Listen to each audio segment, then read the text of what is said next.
This is your boy Dryo, and I'm gonna get you through what Lawbreakers is all about and why you should care. Well, first of all, it's a team-based FPS made by the guy behind the Gears of War franchise, the very same Blezinsky or CLiffy B on the Unreal Engine 4. And yeah, it is another coincidence that it's been in development hell for 3 years, and within the same lifespan development of Overwatch and Paladins. The good news is, the game has nothing to do with neither of them. The game offers a well-varied set of characters, each with unique abilities and weapons that are supposed to be used on whether the area of action is needed. Now, why do I mean an area of action? Well, before I go straight to detail with the characters, I'm going to talk about the game modes that are available in the closed beta. You got two teams, Lawbreakers, you know, like red or blue. And yeah, it sounds like a 90s inside joke.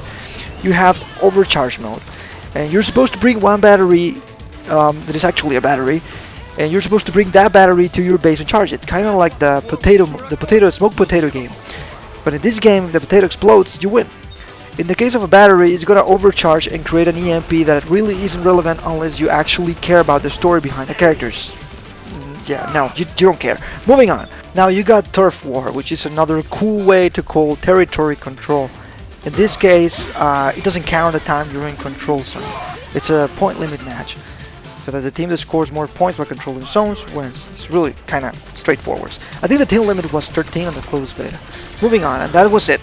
But what makes this game unique or relevant across all other team-based FPS? Well, if you thought Call of Duty or Titanfall have reached the pinnacle of team-based FPS by jumping around, boosting, wall riding, throwing bombs to the wall right, or headshotting, well, in some areas of this game, there is no gravity. That's right, you're in control of your movement on every axis 100%.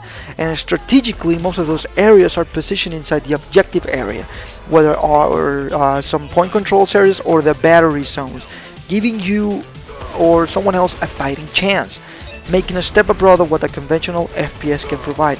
There's still some kind of cancerogenous elements to it, because you still have to perfect aim that headshot, because it actually rewards you to have a headshot. You know, you're not gonna go on in the game unscathed.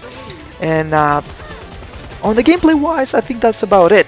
There are several characters that serve a certain class. In this case, you got an assassin, which is the melee character, a tank called a vanguard, and an enforcer, which is a rifleman or a scout in certain FPS games. Most of those characters offer a unique set of tools and weapons and secondary weapons for you to harness. They activate on a certain time, depending on the completion of certain objectives, kind of like the ultimate abilities from Overwatch. But let's not deviate from there. Health is measured by hundreds. You have 400 health cap. You can recharge via drops or charge stations, which are scattered on strategic zones on the map, depending on the game mode. And that's it. Thanks for watching, and if you got into the closed beta, I hope you enjoyed the game, and don't forget to subscribe. Bonk!